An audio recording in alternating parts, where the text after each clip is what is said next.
Magandang gabi po sa ating lahat. October 9, 2025. Ang pamagat po ng aklat na babasahin natin, itinakwil ng mga Hudyo si Jesus. Juan 22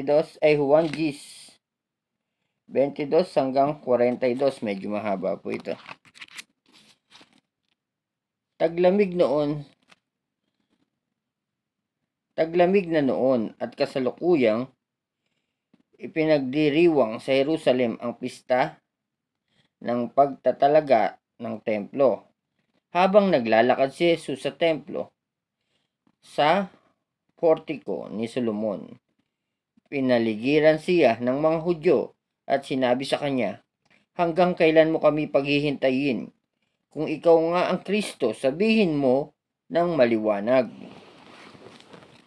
Sumagot si Jesus, "Sinabi ko sa inyo, ngunit ayaw ninyong maniwala. Ang mga ginagawa ko sa pangalan ng aking Ama ang nagpapatotoo tungkol sa akin. Ngunit ayaw ninyong maniwala sapagkat hindi kayo kabilang sa aking mga tupa. Nakikinig sa akin ang mga tupa. Nakikinig sa akin ang aking mga tupa. Nakikilala ko sila at sumusunod sila sa akin. Binibigyan ko sila ng buhay na walang hanggan. Kailan may hindi sila mapapahamak at hindi sila maaagaw sa akin ninuman. Ang aking Ama ang siyang nagbibigay sa kanila sa akin at lalong dakila sa lahat. At hindi sila maaagaw ninuman sa aking Ama.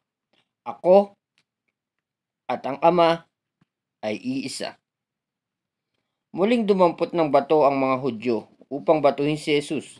Kaya't sinabi niya sa kanila, "Marami akong ipakikita sa inyong mabubuting gawa mula sa Ama. Alin sa mga ito ang dahilan at ako'y inyong babatuhin?" Sumagot ang mga Hudyo, "Hindi dahil sa mabuting gawa kaya ka namin babatuhin, kundi dahil sa paglapastangan mo sa Diyos, sapagkat ipinantay mo ang iyong sarili sa Diyos.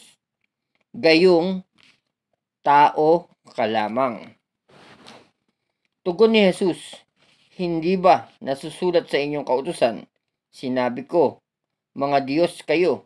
Tinawag na Diyos ang mga pinagkatiwalaan ng salita ng Diyos at hindi maaaring ipawalang bisa ang sinabi ng kasulatan.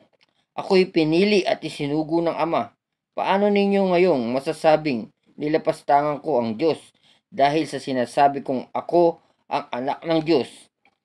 Kung hindi ko ginagawa ang mga ipinagagawa sa akin ng Ama, huwag ninyo akong paniwalaan. Ngunit kung ginagawa ko ang mga ito, paniwalaan ninyo ang aking mga gawa. Kung ayaw man ninyong maniwala sa akin, sa gayon, matitiyak ninyong nasa akin ang Ama at ako ay nasa Ama. Kaya't tinangka na naman nilang dakpin si Jesus, ngunit natakasan niya sila. Muling pumunta si Jesus sa ibayo ng Jordan, sa puok na dating pinagbabaptismuhan ni Juan. Nanatili siya roon at maraming lumapit sa kanya. Sinabi nila, "Walang ginawang himala si Juan, ngunit totoo ang lahat ng sinabi niya tungkol sa taong ito." At dooy maraming sumampalataya kay Jesus. So dito, dalawang beses na tinutukoy si Jesus ay gayong tao ka lamang tungkol sa taong ito. So wag tayong magulat kung si Jesus ay ipinakikilalang tao. Walang masama doon kung si Jesus ay tao man dito sa lupa. Kasi ang mga tao nag-expect na si Jesus ay bilang Diyos ay makapangyarihan. So dito, sinusubok ang mga tao kung tao ba lamang si Jesus ay hindi natin siya tatanggapin. So bakit nagkatawang tao si Jesus? Upang tularan natin sa kanyang pananampalataya bilang tao. Huwag muna nating isipin yung pagiging Diyos ni Jesus.